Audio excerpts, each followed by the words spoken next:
Welcome to our next lecture on qualitative analysis, where we're going to split it into a coaching standpoint, but then also a rehabilitation standpoint. And again, as a reminder, qualitative just means we're going to be describing motion non-numerically. We've introduced the qualitative method for analysis, which has those four stages of preparation, observation, evaluation, and intervention. And we're going to go into those in a little more detail today. So our primary objectives are to be able to identify the appropriate planes of view for analyzing movement, to develop critical factors and teaching points for qualitative analyses, and to be able to perform a qualitative analysis for rehabilitation exercises. So first stage, preparing for that qualitative analysis, there's a few things you have to be able to answer or to be ready for. First off, you need to identify critical factors and teaching points. So these are essentially what is it that you're going to be looking for and trying to improve. In order to help you develop that, you have to have an understanding of the purpose of the task. So having a background in the sport or activity is going to be very beneficial, as your own personal experience from that is going to help you to have an idea of what to be assessing.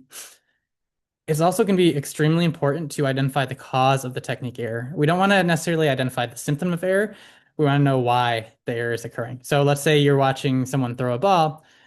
You don't want to say, oh, they threw it too far to the right. That's going to be a symptom there. You want to know, why did they throw it too far to the right? Is it because they released it behind them? Is it because the angle of their arm wasn't optimal? Knowing what caused that error is going to be important, not actually identifying a symptom of the error. You have to be able to identify what perspective or perspectives you want to view the movement. So ask yourself, do I want to review this from just one plane, or do you want to view it from multiple planes? And of course, that's going to require either watching multiple times or having some equipment to be able to view from multiple planes of view.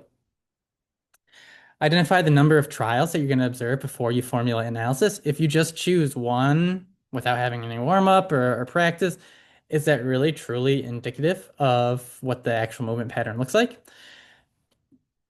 Recording multiple trials can also help you identify if there's inconsistencies in the movement. And if the movement does have inconsistencies, then you are going to want to record multiple in order to get a better idea of that general pattern. Consider what the person is going to be wearing and what's going to be in their environment. So with motion analysis, it's really important to wear form-fitting clothes. If you're watching someone do a squat and they're wearing baggy sweatpants, you can't necessarily see what their legs are doing. Okay, so that form-fitting clothing is usually important. And you want to make sure there's adequate lighting and contrasting colors. So the contrasting colors is actually going to be really important, something that we don't necessarily think of, but if they blend in with their background, it's going to be harder to identify their movements. And then lastly, consider recording it. I talked about if you want to view it from multi-planes, then having multiple video cameras set up from different angles is actually going to probably be the best option. Recording is also really good for fast movements. So you can record it using a high-speed camera, which then allows you to slow it down. So for a lot of sports where we have these rapid accelerations of different segments, it's hard to see with our naked eye. This also allows then for repeated viewing, so you can have them do multiple trials, but then you can rewatch it over and over again so they don't start to fatigue, asking them, oh, I missed it, please do it again. But something you need to keep in mind is that we change how we move if we know we're being watched. And so that's where you have to be careful. Is like, hey, we're going to have these cameras set up. I want you to do this a handful of times. I'm not going to tell you when we're recording, because you don't want them to change what they're doing just because they know they're being watched. When we talk about the plane of view, so what you want to do is you want to be perpendicular to the motion of interest. Okay, so if you want to watch for sagittal plane motion, so looking at your flexion and extension, you're going to want to watch from the side, because where you can then have a perpendicular view to that plane to see that motion. If you want to see frontal plane motion, you're going to watch from the front or back, and then if you want transverse plane motion, you're going to watch from above or below. This plane of view is really important because, so if we take a look at this plane of view for a baseball hitter, if we try to calculate their angles and we're not directly perpendicular, those measures we get are going to be drastically different than if we do have that perpendicular view. So it's really important to have that perpendicular view so that we get the most accurate analyses. So let's take a look at a couple examples then of how we can go through and actually formulate a qualitative analysis. So let's say here we're interested in analyzing how a child kicks a soccer ball. Some critical features that we can identify is, one, what's their visual focus? So they should have their head down, their eyes should be on the ball. That's where their focus should be. Another critical feature is opposition. So we want to make sure they turn their hip towards the ball so they get that hip rotation when they're kicking. Their foot needs to plant. So this foot should plant close to the ball, so not too far away from it. There needs to be this coordinated swinging of both the hips and the legs. They should be kicking around the center of the ball, and there should be a follow through where they finish with their leg towards whatever target they're aiming for. So let's take a look at this. First, how's the visual focus look? Well, if we take a look at that fifth image, we see that the kiddo is looking up and not actually looking at the ball when making contact. So they're not focusing on the ball when contact is occurring. Opposition's hard to tell, but it looks pretty good that their hip is going to be swinging forward. The plant foot we see here in that third picture, it's not directly next to the ball. So it's a little bit too far behind. So we'd like to see the plant foot be a little bit closer. Coordination, we don't really see this big backswing of the leg. We would like to see them bring the leg more posterior before swinging forward to really get that segmental interaction principle at play from transferring the hip to the knee to the ankle. And so there's this limited motion at the hip and knee, so really not taking full advantage of that. Impact position looks like he's kicking the bottom of the soccer ball, not directly through the middle. Now, if the goal is to get a lot of height on it, then maybe you want to kick it to the bottom. But here we identified, hey, we want to try to kick the center of the ball. And then finish the follow through towards the target. You see that that follow through is a little abbreviated. You don't have the leg swinging fully across. And so it could be some benefits from that follow through. Okay, so if we take a look at it, a different example here. Here it looks like the eyes are on the ball the whole time. That plant foot is next to the ball itself. You see a greater range of motion. You see that knee bent and that hip more flexed as well during the backswing. We see a full follow through with that contact. Now, the ball contact, it is still a little low, not necessarily directly through the center, but we do see some drastic improvements from this style. Okay, what about batting? Let's take a look at some batting here. So some critical features, visual focus again, so keeping the head down, focusing on the ball. You should have an opposition or the sideward stance to allow the shift weight from the back foot to the front foot. There should be a ready position, so the bat should be up. The elbow should be tucked back a little bit. You want to see the weight shift with a short stride towards the pitch. There should be this coordination of using the hands, hitting it through the ball, and then a follow through with the bat over the shoulder. So visual focus, not great. We see that at ball contact, the hitter has their eyes up again and they're not looking down at the tee. Opposition is pretty good. They got that sideward stance, so they are in that optimal position. Readiness looks pretty good. They've got the bat up, that the elbows are bent. Now the bat is a little bit away from the body, so maybe they could pull it a little bit closer behind their head, but overall looks pretty good. Weight shift, you do see a small step forward there as they're transferring that weight to their front foot. Coordination, we see that they hit the bottom of the bat or the bottom of the tee. They're not getting clean contact on the ball, and now part of that may be due to that visual error. And so that's where we're identifying the cause of error, not necessarily the symptom. And then follow through is an abbreviated follow through. You don't see them following through across their body, so there could be improvements there. Okay, I'm not going to spend too much time with the catching, but you can look through this yourselves. Narrow base of support. So we've talked about having this athletic stance where you're in a staggered stance to help to improve. Visual focus does look like she's keeping her eye on the ball. That's good.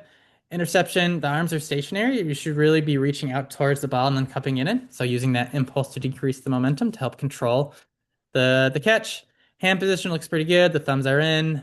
And then absorption, we don't see the hands and arms give way to the ball. So not using impulse to reduce the force of that collision.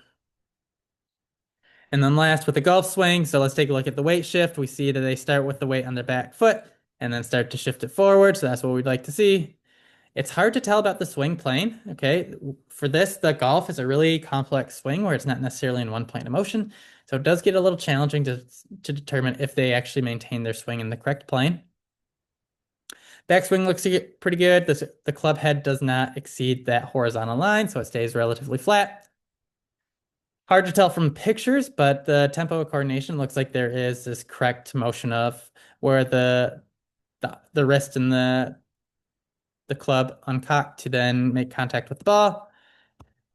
Impact and shot trajectory, hard to tell here, but it does look like you have pretty good uh, trajectory coming off the ball there, so it's getting some flight time, and then follow through looks pretty good. Okay, so pictures are always going to be tough to tell for qualitative analysis. This is where if you have a video and you can slow it down, that's going to give you a better idea of the timing of things, since a still shot doesn't give you a full picture. So let's take a look from a rehabilitation standpoint. So when you're trying to help someone come back from injury, or maybe you're trying to improve movement patterns just so it reduces the risk of injury. So back squat is one of the most commonly prescribed exercises. It's great lower body exercise. Actually has a lot of functionality to it. So bending down and up. So think about when you're sitting and standing throughout the day, you have this knee extension, like going up stairs. So this is a really beneficial exercise, a lot of functional components to it. Typically, you have people do a free squat as a free weight exercise. Now you can have it in a locked and controlled system, so they don't have to worry about their balance. But the free weight exercise is actually really good because it does it does challenge your balance. So you're going to have to recruit some more of those stabilizing muscles. Now, with the back squat, technique is going to be very critical because the goal is to try to overload a targeted muscle group and not overload a muscle group that isn't necessarily up for the loads, because typically squats have very high loads. Improper technique has been linked to injury risk. And so if you don't have correct form or optimal form, then you could be putting demands on structures that aren't accustomed to them and put the person at a risk of injury. Now, what makes the back squat really great is that you can do small variations to allow contributions from other muscles or to restrict contributions from other muscles. We've talked about the back squat and front squat before, so let's go into those in a little more detail. So with the back squat, some things that we're looking for is the stance. They should be in this athletic position, and you want the feet about shoulder width apart. Now, from this angle, it's hard to tell if the feet are actually shoulder width apart. So for that, you would want to make sure you're looking at a frontal view. You should see a slight arch in the back, but then still be in an upright position. So this looks pretty good. You don't see this forward collapse where they're hunched over. Here, since we have so many pictures, we do assume that it's going to be in this slow, smooth movement. It's not a jerky or a super rapid descent. But again, you would want video to actually confirm that. And then here you see that the thighs stay above horizontal or get to about that parallel. So usually a lot of times at 90 degrees is kind of targeted for weightlifting exercise. And we've talked about that. That's where the external torques can be the greatest, which then puts the greatest load on the muscle, which is then need to make it stronger. And so you don't often want to go too far past that 90 degrees. So getting those thighs parallel to the ground is going to be a key point. So what sometimes we see when people do a back squat is that they have excessive trunk flexion, where you see that they lean forward too much. What this does is that shifts that center of mass forward, which is then going to create a longer moment arm at the hip. This then puts greater torque at the hip, which requires the hip extensors to work more. It also is then going to reduce the torque for the knee extensors. And then what ends up happening is that it will also increase the torque for the back extensors. So this is where leaning forward too far much can actually contribute to some low back pain, because as you can see in this kind of beige color, that moment arm at the back gets larger, so it puts a lot more stress on the low back. Now, there could be a few reasons why this excessive trunk flexion happens. Maybe they have kind of quadriceps weakness, so they're trying to offload the quads and then putting more demand to the hip. Maybe they've got some fear of a previous knee injury where they are trying to protect the knee, and so they lean forward a little bit more. So it's hard to tell the exact reason from this, but oftentimes you do want to make sure if you identify it that you're able to correct it. Plyometric exercises have gained a lot of popularity in the last 5 to 10 years because these are really used for improving speed and dynamic movements. What this ends up doing is thinking about this as this kind of rapid loading and unloading, and people can use weights, medicine balls, and this is going to really be an exaggeration for the stretch shortening cycle. So if you remember, there's this eccentric motion immediately followed by the concentric motion, which then helps to optimize that force output. Okay, and so plyometrics are thought to be a lot more functional and can be more sport specific. And really the goal is to really challenge that stretch shortening cycle. The drop jump is a good example of a plyometric exercise where you start on a box, drop down, and then rapidly jump back up. Some th critical features that we can look for with this drop jump is their landing position. You want to make sure they're landing on their toes and then on their heels. So landing on the toes to heels increases or uses impulse to then reduce that momentum. So it's going to increase the time that the force is applied to then reduce that peak landing force. But then you want to see this rapid rebound. And so if we look at that landing position first, you do see that the ankle is in a plantar flex position, which allows the athlete to land on her toes to then absorb that landing. You want to see this rapid rebound then. You don't want to see them hold that kind of squat position because then you lose the benefits of the counter movement from that stretch shortening cycle.